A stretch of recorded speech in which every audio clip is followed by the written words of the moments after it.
किसान भाइयों, आपने यूट्यूब पे या फिर कहीं भी ऐसा ज़रूर देखा होगा कि आपको बताया गया होगा कि आप धान की फसल में फिटकरी का इस्तेमाल कीजिए, बहुत ज़्यादा कल्ले आएंगे, बहुत ही अच्छे कल्ले आएंगे। बेशक ये बात सही है, लेकिन कुछ बातें जो है कुछ लोग नहीं बताते हैं। अगर आप फिटकरी डालते हैं तो आपको फ़ायदा हो सकता है, ऐसा नहीं कि आपको फ़ायदा ही होगा। आज की वीडियो में हम यही आपको बताने वाले हैं कि धान की फसल में अगर आप फिटकरी का इस्तेमाल करते हैं तो इससे क्या नुकसान होता है।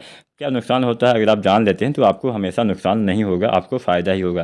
किन किसान भाइयों को इसका इस्तेमाल करना चाहिए, किन किसान साथियों को इससे दूर रहना चाहिए, ये तमाम कन्फ्यूजन आज की वीडियो में हम आपका दूर करने वाले हैं।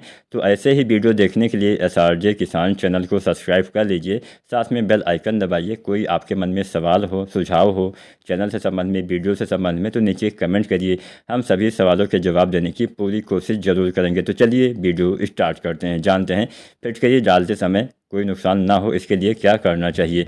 सबसे पहले हम बात करते हैं कि आखिर फिटकरी होती क्या है। फिटकरी में किसान साथियों एल्युमिनियम, पोटास और सल्फर कुछ कुछ मात्रा में पाए जाते हैं। अब जानते हैं फिटकरी का काम क्या होता है। फिटकरी अगर आप अपनी मिट्टी में डालते हैं तो मिट्टी का जो pH वैल्यू होता है, ये pH वैल्यू को कम करता है। अब बहुत सारा हमारे मन में सवाल ये उठेगा कि आखिर pH वैल्यू हम कैसे चेक कर सकते हैं। pH वैल्यू चेक करने के लिए आता है pH मीटर। अब pH मीटर बाज़ार में या फिर आप ऑनलाइन अगर आप अमेजन या फिर फ्लिपकार्ट पे सर्च करेंगे तो वहाँ पे आपको मिल जाएगा 500 से 1000, 1500, 2000 तक अच्छे अच्छे जो होते हैं pH मीटर आपको, या फिर आप ऑफलाइन बाज़ार में देख लीजिए या फिर आप किसी भी ऑनलाइन शॉपिंग के माध्यम से आप बाई कर सकते हैं। या फिर एक दूसरा तरीका भी होता है कि हम मिट्टी की जाँच करवा लें। मिट्टी की जाँच थोड़ा सा महंगी पड़ती है, इसलिए आप pH मीटर के द्वारा ही pH को चेक कर सकते हैं। थोड़ा सस्ता पड़ेगा, एक बार आप खरीद लेंगे तो बार बार आप कहीं पर भी इस्तेमाल कर सकते हैं।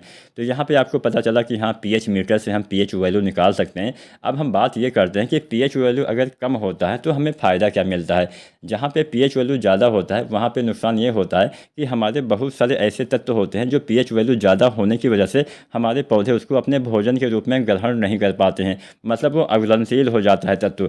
अब जब मिट्टी का pH वैल्यू, जब आप फिटकरी डालते हैं तो मिट्टी का pH वैल्यू कम हो जाता है। जब pH वैल्यू कम हो जाता है तो हमारी मिट्टी में पहले से जो तत्व होते हैं जो अभी तक पौधे नहीं ले पा रहे थे, वो भी हमारे पौधे के लिए उपलब्ध हो जाता है। मतलब अघुलनशील जो तत्व होते हैं पौधे को मिलने लगते हैं, जिससे फसल में आपको बढ़वार देखने को मिलेगा, फसल में अधिक फुटाव देखने को मिलेगा, आपको हरियाली देखने को मिलेगी, कल्ले का फुटाव अच्छे से देखने को मिलेगा। इसके साथ साथ फिटकरी फंगस के ऊपर भी काफ़ी अच्छे से काम करती है, रस चूसने वाले कीटों के ऊपर भी ये काफ़ी अच्छे से काम करती है। एक तरह से कीटनाशी का भी ये कहीं ना कहीं काम करती है। तो आपको तो पता चल गया कि हाँ, मिट्टी के pH को कम करता है, इसमें एल्युमिनियम, पोटास और सल्फर कुछ मात्रा में पाए जाते हैं। अब हम ये जान लेते हैं किन किसान साथियों को इसका इस्तेमाल नहीं करना चाहिए और कितना pH हो तब हमें इसका इस्तेमाल करना चाहिए। जिन भी किसान भाइयों की मिट्टी का pH 7 से कम हो, किसान साथियों जिसका मिट्टी का pH 7 से कम हो उसको इसका इस्तेमाल नहीं करना है। जिस भी मिट्टी का pH 7 से ज़्यादा, मतलब pH वैल्यू 7 से अगर ज़्यादा है तभी आपको फिटकरी का इस्तेमाल अपने धान की फसल में करना है। अगर पहले से ही आपका pH वैल्यू कम रहेगा, आप फिटकरी का इस्तेमाल करेंगे और कम हो जाएगा, तो फ़ायदे की जगह होता है ना कि कोई चीज़ अगर कोई फ़ायदा करती है तो वहीं उसका नुकसान भी होता है। तो आपको अगर फिटकरी डालते हैं कम pH वाली मिट्टी में तो हमेशा जो 7 से कम है, मान लीजिए 4, 5, 6 है, तो वहाँ पर इस्तेमाल करते हैं तो और pH कम हो जाएगा, जिससे आपकी फसल में और ज़्यादा नुकसान होने के चांस बढ़ जाएंगे, आपकी फसल भी ख़राब हो सकती है। तो जिस भी मिट्टी का pH वैल्यू 7 से ज़्यादा है, केवल उसी मिट्टी में आपको किसान साथियों जो है फिटकरी का इस्तेमाल करना चाहिए।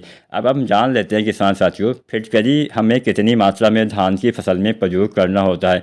तो फिटकरी की आप 1 kg मात्रा डालिए पर एकड़ तक, मतलब 1 एकड़ खेत में आप 1 kg जो है फिटकरी डालिए, आपको अच्छा लाभ मिलेगा। कैसे डालना होता है, जब आप सिंचाई करते हैं तो किसी भी बोरी वगैरह में जहाँ से पानी जाता है वहीं पे आप रख देंगे तो पूरे खेत में फैल जाता है, या फिर आप महीन महीन पीस के आप जो है अपने पूरे खेत में इसको फैला सकते हैं। ध्यान ये रखना है कि मतलब हमेशा महीन टुकड़ा ही आपको डालना होता है। ऐसा नहीं कि हाँ कहीं पे ज़्यादा मोटा पड़ गया, कहीं पे ज़्यादा हो गया, तो जहाँ पे ज़्यादा पड़ेगा वहाँ का ज़्यादा कम हो जाएगा। उम्मीद करते हैं आज की जानकारी पसंद आई होगी, तो वीडियो को लाइक करें और चैनल को सब्सक्राइब